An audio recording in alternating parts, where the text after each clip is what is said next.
شیر محمد شویون رئیس دادگاه اولی تاجیکستان روز 9 آگوست سال 2024 در نشست خبریش تصدیق کرد که در نیمه اول سال جاری 3 دادرس یا سودیا به جوابگری جنایتی و 7 دادرس دیگر به جوابگری انتظامی کشانده شدند. از جمله شویون خبر داد که رئیس سابق دادگاه نویه 5 بختیار عبدالرحمن زاده با حکم دادگاه به 8 سال زندان محکوم شده است. او افزود که دادگاه اولی عبدالرحمن زاده را بر اساس ماده 319 و قسم 4 ماده 247 کودکس جنایتی تاجیکستان در گرفتن پاره از جانب شخص منصبدار و قلابی به مبلغ خیلی بزرگ گناهکار شناخت. عبدالرحمن زاده ماه ینور از جانب کارمندان اگنتی مبارزه با کروپسیا برای پاره‌خوری دستگیر شد.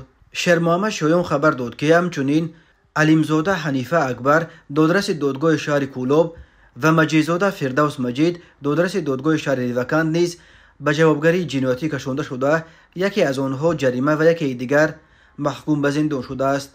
شویون درباره مشخصاً به چه ابدار دانسته شدن این دو دادرس و چه جزا گرفتن هر کدامش تفصیلات نداد.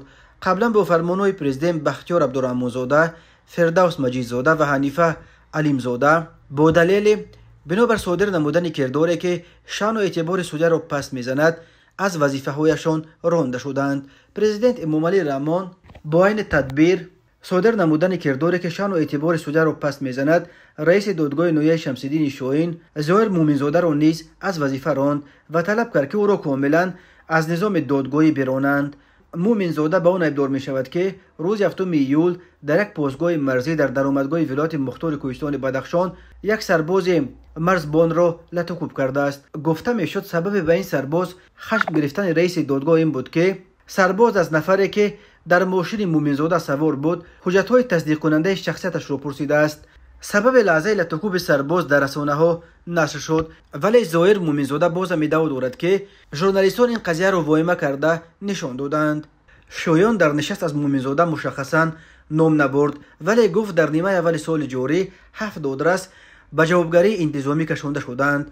او مشخص نکرد که این 7 دادرس به چه عیبدار دانسته شدند و یا نسبت به آنها چه جزاهای انتظامی اندیشیده شدند.